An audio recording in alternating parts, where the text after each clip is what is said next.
If you thought after 3 TV series that the world of Dexter Morgan had run out of things to do, oh, has Dexter Resurrection been glad to prove you wrong. The latest dip into the life of our favorite serial killer hero has succeeded by shaking things up and getting away from the well-worn format of Dexter hiding who he is while fighting that season's big bad. This time, not only is Dexter himself different with his burgeoning emotions, but everything around him has changed as well. On top of his son, Harrison, in danger of being caught after killing a bad man in New York City, Dexter's curiosity has led him to get too close to members of Leon Prater's dinner party of fellow killers. In the last episode, Dexter found himself drawn to Mia, only to discover that the woman who killed male sex criminals also liked targeting the innocent too. With his new feelings leaving him unable to kill her, Dexter instead sets her up to take the fall for Harrison's crime. Now she sits in jail,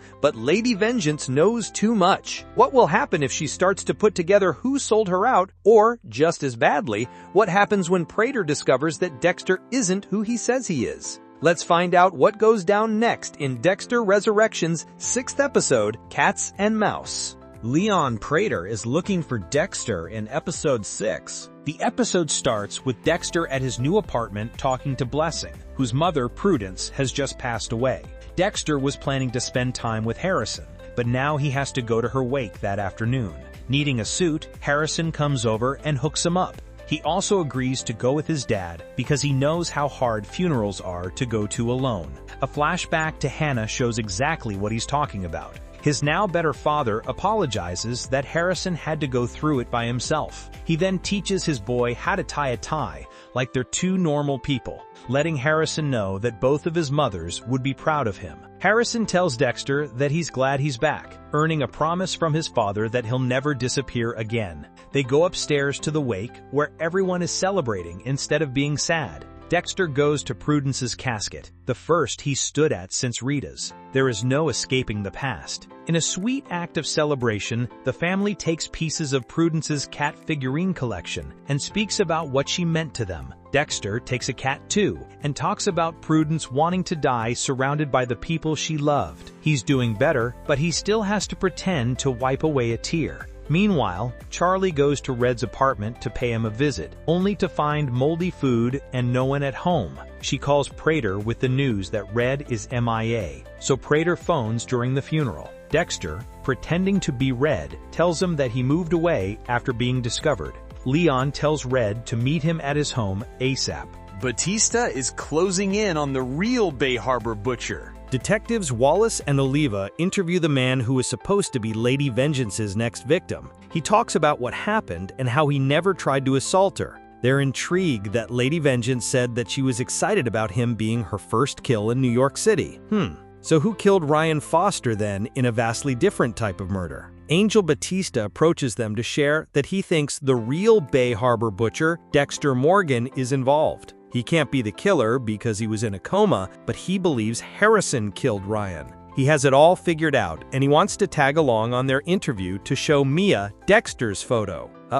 Dexter, as Red, shows up at Prater's mansion, where Al and Gareth are waiting. They talk about the possibility of Mia ratting them out to the cops, but Prater has connections all the way to the FBI. If she speaks, he'll know. As this is happening, Charley goes to an underground gambling ring and gives an unknown man a huge stack of cash. "Need a friend?" she asks. He only nods. Who is this guy? Dexter begins to look more into the Gemini killer. With Gareth fitting his code, he begins to follow the next potential body for his table. They end up at a bookstore where Gareth puts a bookmark in a book in the true crime section. Dexter checks it out and finds a selection for the Gemini killer with the words 8 p.m. written on the bookmark. Who is he wanting to meet? Dexter goes back home to his new basement apartment, but someone is watching from a car parked on the street. Dexter sets his sights on the Gemini killer. Gareth sneaks inside and confronts Dexter about his note stealing. Bullshitting his way through it, the pretend Red says that he's a big fan of Gemini.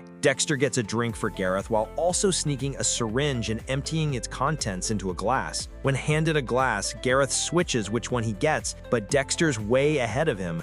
as Gemini falls to the ground unconscious. Harrison goes to Elsa's to watch her son, Dante, where she talks about her kid's asthma being caused by black mold in the apartment and how the landlord has yet to do anything about it. Later, the boy's asthma starts up, and Harrison gets a machine to help him breathe. Before bed, he reads him a comic book, and it's so obvious how much Harrison loves him. That's bad news for the cranky landlord, Vinny, who shows up later looking for rent. An angry Harrison says he's getting nothing until the mold is taken care of. The landlord doesn't care, making Harrison even more mad. When he calls Elsa a bad mom, Harrison drives a fork straight into the man's eyeball, but thankfully it's revealed to be a fantasy he doesn't act on. He has his dad's urges, but can he continue to keep them at bay? The Gemini killer comes on the true Bay Harbor butcher's table as a new blood slide is being made. Dexter quickly kills him. There goes that idea of loving Harrison making him want to be better. Before he can do anything else though, Blessing is knocking on the door, so Dex rushes to hide the body. His kinder landlord is broken up over his mother's death, a woman who adopted him and saved him from a rough life in Sierra Leone. She told Blessing to leave the darkness of the past behind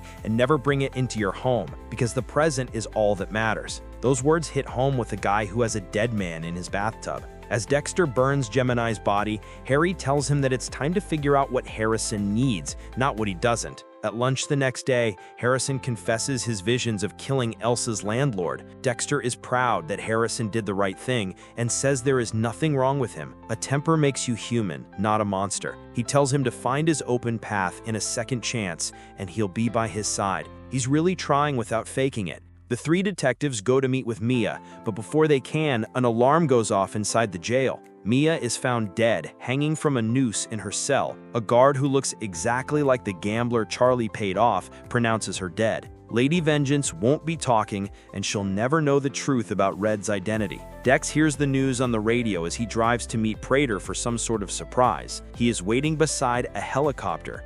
And now more concerned than ever, Harry warns Dexter to be careful. Prater is going to take him, Charley, and Al on a helicopter ride. They're waiting for Gareth too, but he's not showing up. Or is he? Because a car pulls up and out walks the man Dexter killed. It then hits him. The Gemini killer are twins. At the library, one brother was leaving a message for another. Fuck me, Dexter thinks.